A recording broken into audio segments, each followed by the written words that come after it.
En fait, depuis quelques temps, je déprime un peu, je suis vraiment triste et puis j'ai envie de rétrograder et tout ça parce que je suis allée à l'hôpital.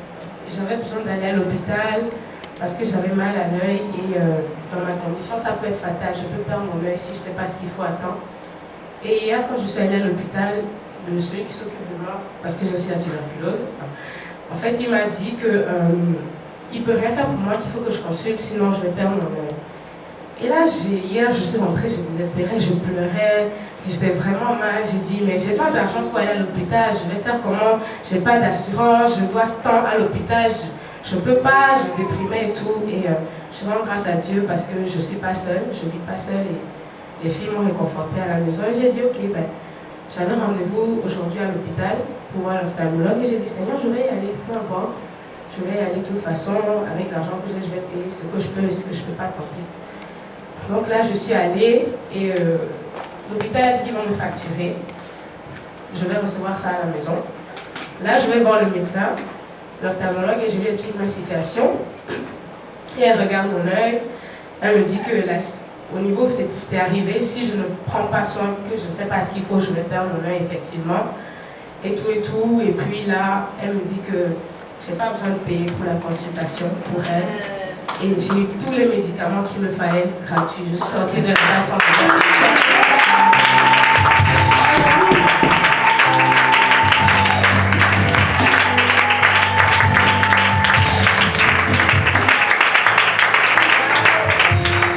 Là, en fait, ce qui s'est passé, c'est que ils m'ont injecté un truc dans l'œil et ça fait gonfler l'œil. Mais à ce moment-là, ils m'ont mal anesthésié et la douleur était tellement forte que j'ai failli m'évanouir.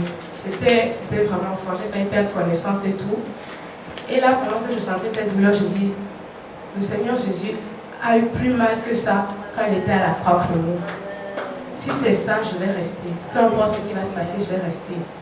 Et là, je suis sortie de l'hôpital, je voulais venir témoigner et dire que voilà, le Seigneur nous a donné le territoire. Et toi et tout, oui, il nous a donné Montréal, c'est ça, voilà, la preuve et tout. Et là, je me suis calmée, j'ai dit, c'est pas ça que je pensais tout à l'heure. J'étais désespérée, je disais, je ne sais pas ce qui va se passer, tout cela. Parfois, tu as besoin d'être honnête devant le Seigneur. Et c'est là qu'il va faire. Tu peux être ici, tu as envie de rétrograder, tu as envie de laisser tomber, tu dis qu'il n'y a plus rien, tu ne sens pas le Seigneur, mais ce n'est pas ce qu'il lui dit. Lui, il dit qu'il est toujours là. Il est assis sur le trône. Est-ce que tu as oublié quand le pasteur nous avait demandé de faire des monuments au Seigneur pour ce qu'il nous a fait dans la vie? Qu'est-ce qu'il a fait pour toi? Est-ce que tu te rappelles de ce qui s'est passé? Ce n'est pas la première fois que je vais à l'hôpital et qu'un médecin prend en charge. Celui qui s'occupe de ma tuberculose, ça fait des mois que je vais là-bas. Il ne me facture rien. Est-ce que j'ai oublié cela? Pourquoi est-ce que je ne m'en suis pas rappelé pour dire que même pour ça, le Seigneur allait faire quelque chose? Rappelle-toi de ce qu'il a fait. Il doit pouvoir faire quelque chose. Est-ce que vous avez déjà fait un investissement et vous n'avez jamais vu le fruit de cela? Vous avez économisé, après, vous ne savez pas où l'argent est passé. On a une maison en ce moment aussi, elle est en train d'être construite. Et chaque jour, ce qu'on fait, on ajoute à cela. Mais si on sort maintenant de la maison du Seigneur, qu'est-ce que va devenir cet investissement? À la fin, qu'est-ce qui va se passer? On va rester, peu importe ce qui va se passer. Ce n'est pas par le confort, c'est par son esprit.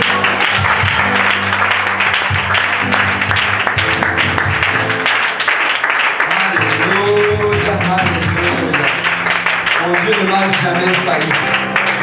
Mon Dieu ne m'a jamais abandonné. Il a toujours été un Dieu en temps. Il est toujours venu au bon moment, exactement à la dernière minute. Amen. Amen. Je ne sais pas s'il y a quelqu'un ici là à qui son Dieu est toujours venu au bon moment. Qui veut voir ici là que Dieu est toujours venu exactement au moment où tu as besoin de lui. Parce qu'il est fidèle. Amen. Il est fidèle et il va toujours se tenir sur sa parole.